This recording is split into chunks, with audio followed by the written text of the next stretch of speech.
Good morning, this is Linda Stacy of Living Blueprints, and I am doing my Time Finder Challenge. This is day number 2, although I'm not going in consecutive order of days. I'm doing this on Tuesdays, Wednesdays, and Friday mornings.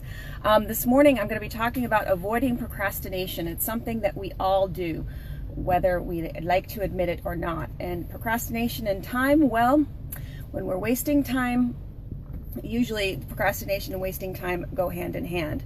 In addition to that, procrastination can drain our energy. We don't feel good about ourselves. We don't want to do anything. So what are some ways to avoid procrastination? Well, other reasons why we tend to procrastinate have to do with big amorphous titles or job descriptions. Maybe someone isn't really clear about the scope of a project. We don't really understand why we're doing a project, or it's just big and we've never done anything quite like that. But when you look at most projects, they can be broken down, and most component parts we've probably done some part of before. So today's all about next actions, and I feel like this one is so obvious, but it really isn't.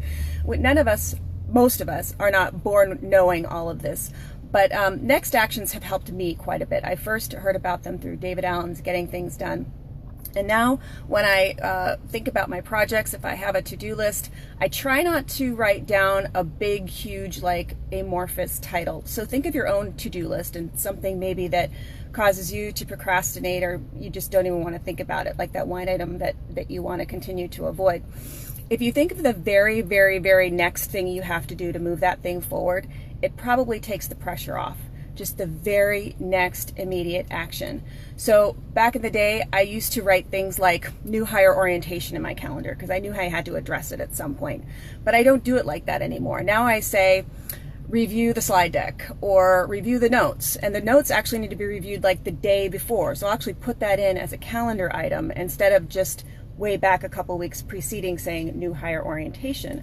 I will also put in a calendar item for reviewing the handout, and then when am I going to print the handout? So I'm really thinking of each individual very next action. And I've been working on this workbook over the weekend. I can only work on it in like 2-hour spurts. I'd like to be able to work on it for longer spurts, but anytime I'm finished, I have to move on to something else. I'll note where I am, so that the next time I return, I know exactly where to start. So that's my next action. So that next action either goes on a major, a master project list, or it'll go right in my calendar if I know when I'm going to be returning to that project of the workbook. So anyway, a couple of ways to avoid procrastination can deal with really thinking about your next actions. So think about your own list and think about things that you've been procrastinating about, and think if there's just one thing that you could move forward today. Sometimes moving something forward can be as satisfying as actually completing a project. If you begin to adjust your thinking, it can help so much.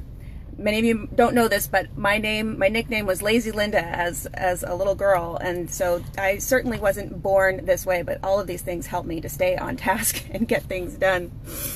And tomorrow I'm going to be talking about harnessing your personal working style. Whether you work in a team or you're an independent type person, you can still harness your personal working style. And if you'd like to follow me for how I navigate the day-to-day, I microblog at my Facebook private community page. It's different from this business page where I'm posting right now. If you ask to be let in, I will let you in, and I can look for you there. For today, have a good one. Bye-bye.